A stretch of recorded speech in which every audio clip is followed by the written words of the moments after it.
Hi, നിങ്ങൾ laminate select ചെയ്യാൻ പോവുകയാണോ എങ്കിൽ ഈ വീഡിയോ കാണാതെ പോകരുത്. First type of laminate. Glass laminate kitchen നല്ലതാണ്. മാറ്റ് ഫിനിഷ് വാർഡ്രോബിന് നല്ലതാണ്. ടെക്സ്ചർ ലാമിനേറ്റ് നിങ്ങൾക്ക് TV യൂണിറ്റ് ഏരിയയിൽ കൊടുക്കാൻ പറ്റും, അല്ലെങ്കിൽ ഫോയർ ഏരിയയിലും കൊടുക്കാം.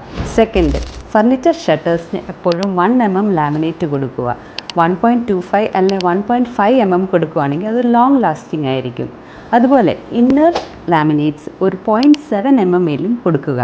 ടെക്സ്ചറായിട്ട് ഓപ്ഷനിൽ പോവുകയാണെങ്കിൽ 0.9 mm കൊടുക്കേണ്ടതാണ്. തേർഡ്, ലാമിനേറ്റ് സെലക്ട് ചെയ്യുന്നത് ഷോപ്പിലല്ല. പറ്റുമെങ്കിൽ കാറ്റലോഗ് വീട്ടിൽ കൊണ്ടുവന്ന് സെലക്ട് ചെയ്യൂ. ഷോപ്പിലെ വെളിച്ചത്തിൽ കാണുന്ന കളർ അല്ലായിരിക്കും നിങ്ങളുടെ വീട്ടിലെത്തുമ്പോൾ. അതുകൊണ്ട് വീട്ടിൽ കൊണ്ടുവന്ന് സെലക്ട് ചെയ്യുക. ഫോർത്ത്, 200 അല്ല 300 രൂപയുടെയൊക്കെ ലാഭത്തിന് വേണ്ടി നിങ്ങൾ നോൺ ബ്രാൻഡായിട്ടുള്ള ഓപ്ഷനിൽ പോകരുത്. ലാമിനേറ്റ്സിൻ്റെ കുറച്ച് നല്ല ബ്രാൻഡ്സ് ഉണ്ട്. Century laminate, Merino, advance laminate, green land. ഇവയിൽ നിന്ന് ഏത് സെലക്ട് ചെയ്താലും നിങ്ങൾക്ക് തെറ്റുപറ്റത്തില്ല. ലാമിനേറ്റ് റിലേറ്റഡ് ആയിട്ട് മറ്റ് എന്ത് ഡീറ്റെയിൽ ആണ് നിങ്ങൾ അറിയാൻ ആഗ്രഹിക്കുന്നത് എന്ന് കമൻറ്റ് ഇടുക. അപ്പോൾ ഈ വീഡിയോ സേവ് ചെയ്യാനും നിങ്ങളുടെ സുഹൃത്തുക്കൾക്ക് ഷെയർ ചെയ്യാനും മറക്കരുത്.